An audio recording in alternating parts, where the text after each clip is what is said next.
So every one of us has a different internal map of reality.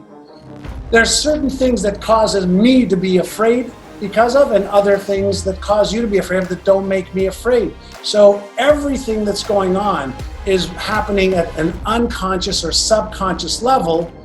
And our brain, as I mentioned earlier, safety and survival first, avoidance of pain and discomfort second, energy conservation third, and fourth is pleasure. If we change the frame from a disempowering belief to a different question, okay, like this: how can I acquire the skills I need to find the people to help me? I've just changed the circuit in my brain from one disempowering one to one empowering one. What if I change the meaning, saying being afraid is a normal feeling? I can feel doubtful or fearful and do it anyway.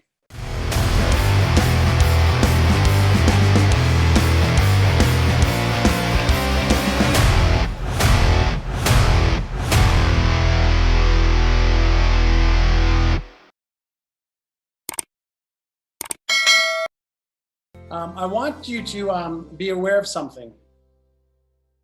When you become aware that there may be a gap in either your vision or your goals, that's a reason to celebrate.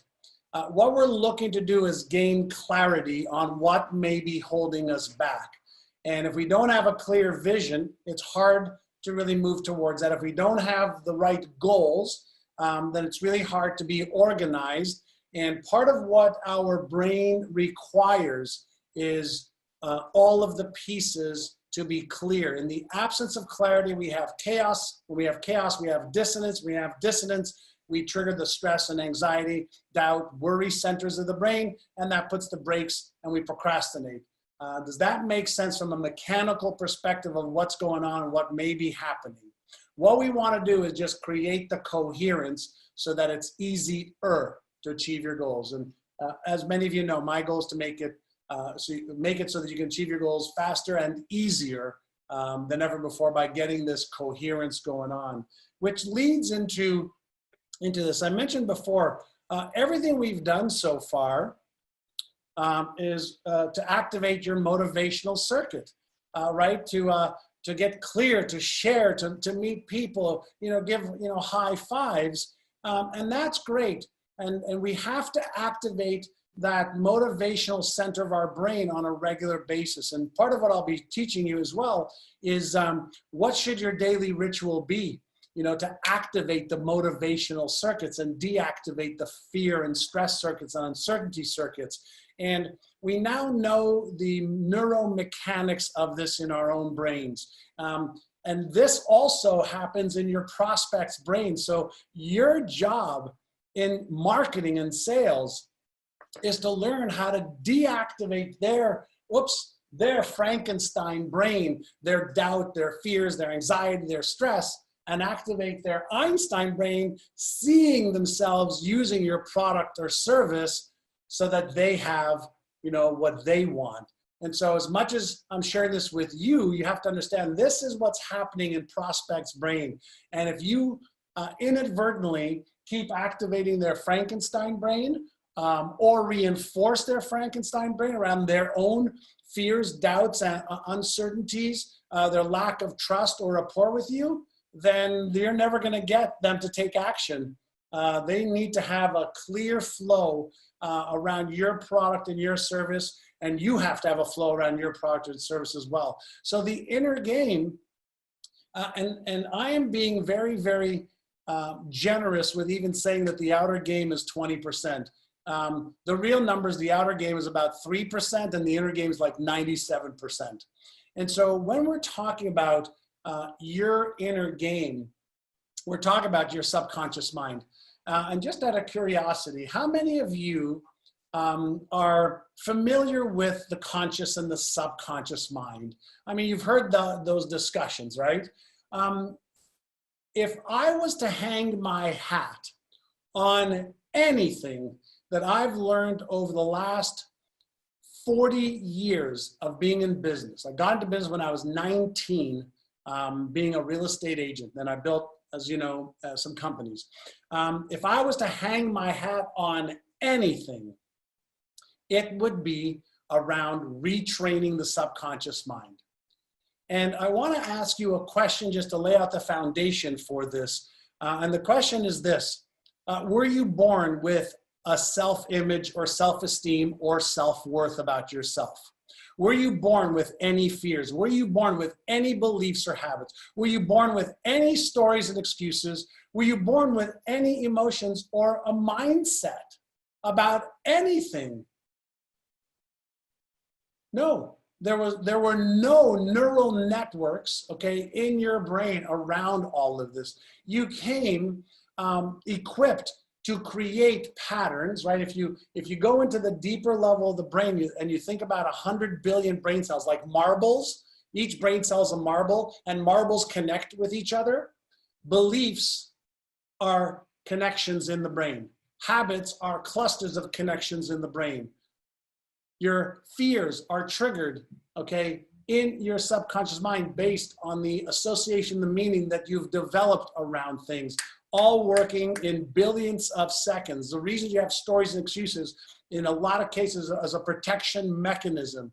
And so it's really important, if you want to level up your game, if you thought about your brain having the hardware, okay, and an operating system and software, all the stuff that we're talking about right now is software of your brain. Does that analogy make sense?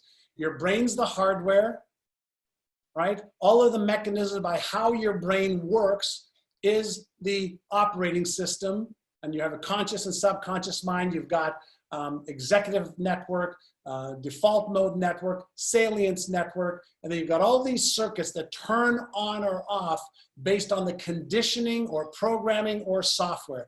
Is that a visual you can just understand from a high level organ, a high level overview? Does that make sense as a visual? So what we have to understand is, I want to help you just interpret what is actually going on, all right, with our brain. If you took away everybody's faces and you took away your skull, you'd end up with a brain with a nervous system. And all incoming information or all self-generated thoughts go through these filters. So language we learn, memories we have, decisions we make, beliefs we have, values, attitudes. We have a way of sorting information. We have strategies for motivation and for moving forward. We have strategies for moving away, for protection. But everything that's going on in your life, okay, is going through this central processing unit called your brain and the operating system. And based on the internal map of reality and the representations you have, that creates an emotional state which causes behavior or a lack of behavior and causes you to do or not do certain things. And so every one of us has a different internal map of reality. There's certain things that causes me to be afraid because of, and other things that cause you to be afraid of that don't make me afraid. So everything that's going on is happening at an unconscious or subconscious level. And our brain, as I mentioned earlier, safety and survival first, avoidance of pain and discomfort second, energy conservation third, and fourth is pleasure and comfort and doing what we want to do. So what we have to understand is the meaning that we consciously or subconsciously give anything determines how we feel, react, or behave. So the meaning we either give something because we're interpreting it right now, or the meaning that we have learned to give something at our unconscious processing is causing us to have these emotions, feelings, and behaviors. And some of you have seen this before, but I want to help you understand what is going to trigger certain parts of your brain, whether it is the Frankenstein brain, which means you're going to be stressed out and not take action, or the Einstein brain, where you're going to start taking action, all right? And so if you have a vision and goals that we just worked on, You can choose your goals. You can choose your vision. That's part of your deductive reasoning, your imagination part of your brain, or what we call is the Einstein part of the brain. It's really easy to choose goals. But if at an unconscious or subconscious level in the other recesses part of your brain, there is even the slightest inkling that you don't really feel you are worthy of that goal, what do you think is going to happen? You have a conscious goal, but a subconscious, your self-image, self-worth, and self-esteem, okay, parts of your psyche, parts of your being. Are they conscious or subconscious? We can share what we want, but are they going to be in resonance? If one part of your brain, okay, has this vision and goal, and you have a big why, but there's a self-image disconnect, what do you think will happen? Will you take inspired action? And even if you do, what do you think will happen if you achieve the success? Do you think you might self-sabotage it? So either you're going to take action, and then when you achieve the success, you sabotage it, and you procrastinate, and you keep going up and down, up and down, up and down. Has that happened to anybody here? Does that happen to anybody here? Yeah. Self-image, self-esteem, self-worth is directly tied, okay, to results and to behavior, ones you take and ones you don't. If, let's say you have a wonderful self-image and self-esteem and self-worth, and you do feel you're worthy of the goal, the vision that you want to achieve, of what it is that it means to you. What if you have limiting beliefs or a disempowering story? Limited beliefs. I don't have the money. I don't have, the skill. I don't have the tool. I don't have the resources. I'm too young. I'm too old. I'm too white, too black. I'm too Asian. I'm too Caucasian. Whatever the limiting belief is. All right. If there is a limiting belief, a belief in our brain is the lens by which you see the world. Beliefs drive behaviors way more than goals do. Beliefs drive behaviors way more than your vision does. Beliefs drive behavior way more than your why does. If you have limiting beliefs, whether you're consciously aware of it or not, they will drive your behavior. And behavior is what causes results or lack of behavior, right? So is lack of behavior a behavior? Is not taking action a behavior? Of course it is.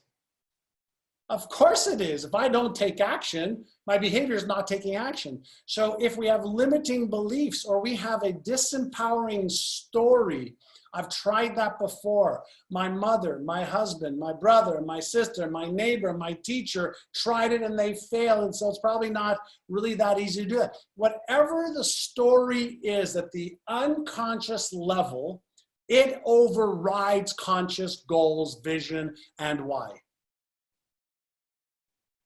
So a belief is not just the lens by which you see the world. A belief is what activates or deactivates the motor cortex, the motivational circuit that actually causes behavior. Behavior is an end product, okay, of a whole process that happened before that. It's automatic circuits that turn on or off. And this is why you may know what to do, how to do it. You may have even done it before, but now you're not because there's a limiting belief or a story that's holding you back. And by the way, I'm not just going to tell you about this. We're going to talk about how do you get rid of this and how do you change the neural network. That's what this program is all about. And so let's say your self-image is good. Let's say you have, the right beliefs. But let's say that you have a fear of failure. Do you think you're going to take inspired action if you have a fear of failing? What are the 4 things that our brain does, right? Number one is survival, right? So that fear of failure isn't around survival. Number 2 is what? My number 2 priority of my brain is avoidance of any pain, avoidance of whether it's spiritual, emotional, mental, physical, or financial pain. It's As soon as our brain perceives that there is real or imagined pain or discomfort, the motivational circuit deactivates. The blood flow from the Einstein part of the brain actually moves away from there, shuts down the motor cortex. Albert Einstein and the CEO, the executive director part of your brain, that's your decision maker, goes offline, and you go into automatic pilot for what? For comfort, for you to remain in your comfort zone. And we prefer, most humans, we prefer to master disappointment and master our comfort zones where we feel safe than we do mastering change. I will teach you the process for change today, like shortly. All right, but you have to understand that you've got to get this coherence working between your self-image, deserving what vision and goals and outcomes you want. You have to be aware of and eliminate the limiting beliefs that are holding you back. You have to learn how to manage your emotions, all right? And part of it, is also around upgrading your knowledge and skills. So if you don't know how, you have a vision, you have goals, but there is a lack of knowledge or skill. I don't know how to generate leads. I don't know how to self-brand. I don't know how to create a sales funnel. I don't know how to use the technology. I don't know how to create a sales product. I don't know how to do that stuff. I want the vision. I want the goals. I believe I'm worth it. I believe I can learn how to do this. I can manage my emotions. But if we don't have the skill, then we activate the doubt circuit, the fear circuit automatically. So we have to create a coherent system. Remember I showed you the watch in the car earlier? To say we have to, you are the owner of the tool. You're the owner of what's going on in your head. So what we want to do is we want to align these four things. And there are 50 different types of fear that get in the way. So let's say you're not afraid of failing, okay? But you're afraid of being embarrassed if you don't succeed. How many of you are afraid, for example, of public speaking? Anybody? Most people are not afraid of public speaking. Their fear is to get up and speak in public and make a mistake and be embarrassed, ashamed, ridiculed, or judged. It's not public speaking that they're afraid of. You publicly speak every day in a comfort zone where you can't be embarrassed, ashamed, ridiculed, or judged, right? So there's another mechanism underneath by which, okay, circuits are turned on and off. And again, I'm going to go back to, right, your brain and nervous system is turning on or turning off circuits. Fear circuit goes on, brakes go on. Motivational circuit goes on, you start taking action, you put your foot off the brake, you put your foot on the gas. Many of you, and it happens to all of us, sometimes have your foot on the gas and your foot on the brakes, and you don't know why. You're working really hard, doing a lot of stuff, but you're staying stuck in the same place. Does that sound familiar to anybody here? Right? And here's what I want you to remember, right? No blame, shame, guilt, or justification. Awareness now, we recalibrate.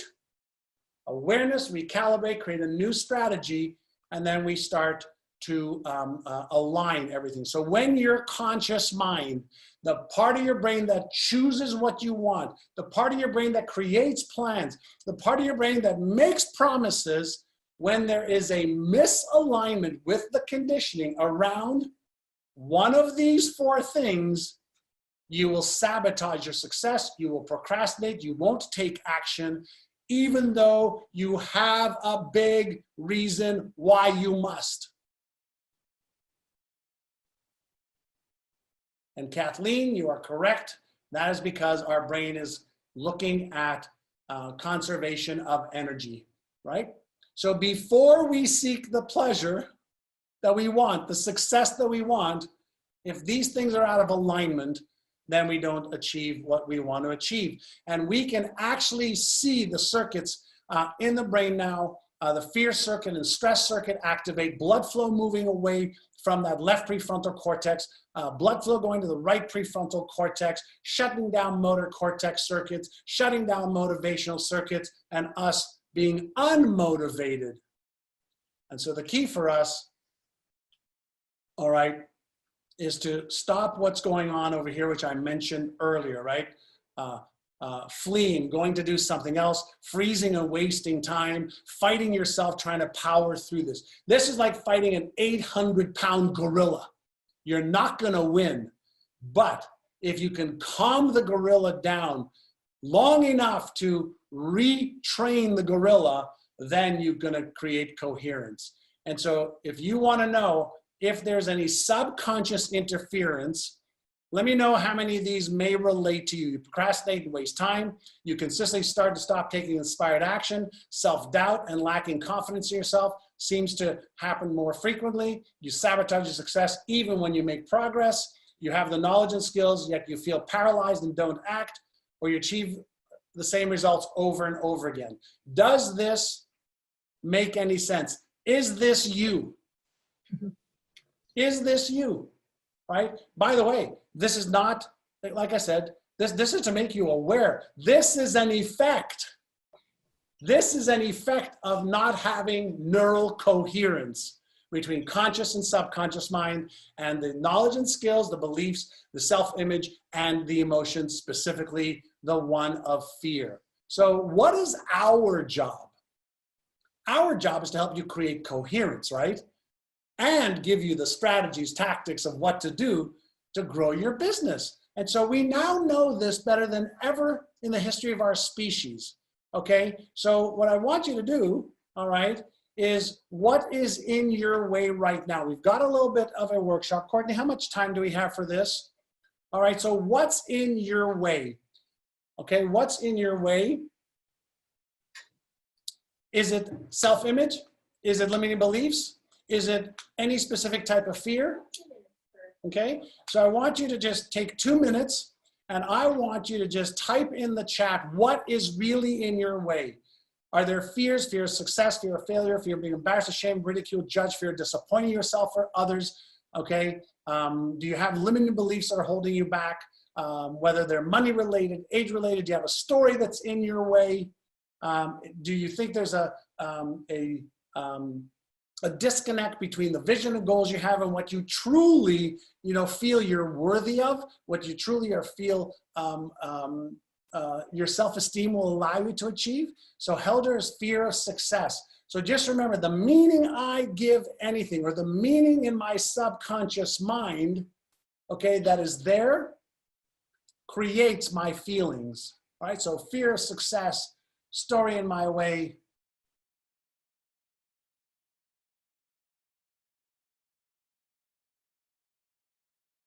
Great, so imposter syndrome, fear of failing.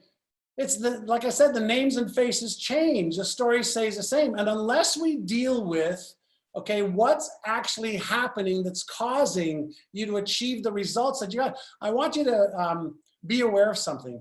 You are 100% disciplined right now to your current behaviors and results. You're 100% disciplined. And what you're disciplined to is the protection of this story. You're disciplined to the protection of your comfort zone. You're disciplined regardless of your vision and your goals of the future and the now that you want. You are disciplined and wired to achieve exactly what you're achieving. Nothing more, nothing less. People don't usually go from $50,000 to $150,000 in a year, or from 100 to 500, 500 to $1 million. If they do, they sabotage their success. So what we want to do is we want to start reimagining ourselves here. So disempowering beliefs and stories. I'm going to give you a bunch of these. I want to know, oops, okay. This is in your workbook as well, right, Courtney? So is your story right now? Is there a story going on? Is there a belief right now? I don't have the skills or know-how. Good, circle that or check that off. If you feel you're too young or too old, I want to know that right now. If you feel like you're not a good leader or CEO, check that off. If you think you're not good with finances or marketing or sales, check that off. If you have a limiting belief or story excuse, I don't have enough money to grow my business the way I want, check that off. If you believe that you're being disempowered because I have to do it all on my own, check that off. All right. If you feel I don't have the right tools and resources, check that off. I don't have enough time, money, people. I don't have a college degree, knowledge, skills. No one will help me. I don't have the time. I want you to bring to the forefront, okay, what's the story you're telling yourself? What is being reinforced as the reason that your subconscious may be holding you back? Now you can bring forth from subconscious to conscious, but unless you let this go, okay, the beliefs, stories, or excuses, you will never achieve your goals and dreams. Because if your beliefs and stories and excuses are bigger than your vision and goals and your why, your beliefs, stories, and excuses, okay, will win. And I'm going to ask you a question. How many of you have seen some either on my slides or on the documents I gave you that you can resonate with? Either give me a thumbs up or type in the chat.